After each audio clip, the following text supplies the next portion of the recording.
عاملين ايه يا ولاد؟ إيه الاخبار؟ يا رب تكونوا بخير يا رب.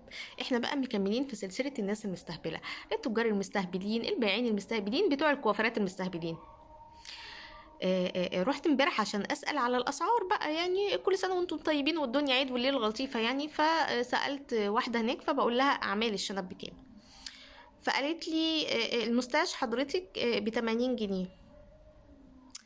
فانا قلت هي اكيد سمع يعني. انا هي ايه اللي بتقول ده؟ ما فهمتش. هي عايزه بقول لحضرتك الشنب بكام يعني؟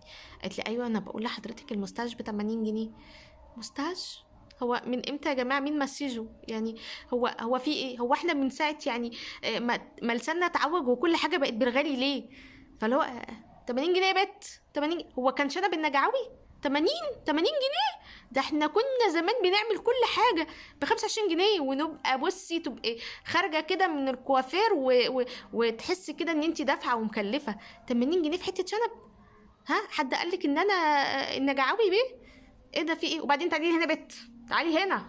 ها ايه الخامات اللي انت مستخدميها عشان تعالجي؟ ما يعني لما جيت بقى اسالها بقى، ما معلش يعني حضرتك من 20 جنيه ل 80 جنيه ليه حضرتك يعني؟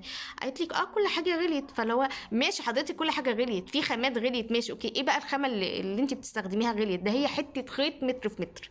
ها هاي بت، ها متر في متر. ايه اللي غلي؟ ولا انت بقى بتعملي قلب الحبيب بالخيط اللي انت بتستخدميه؟ هو في ايه يا جماعه؟ هو اي جنان وخلاص؟ يلا بقى ايه، الدنيا زادت فنهيص بقى مع اللي زادوا. الدنيا مش ماشيه كده، جننتونا وقرفتونا في عيشتنا.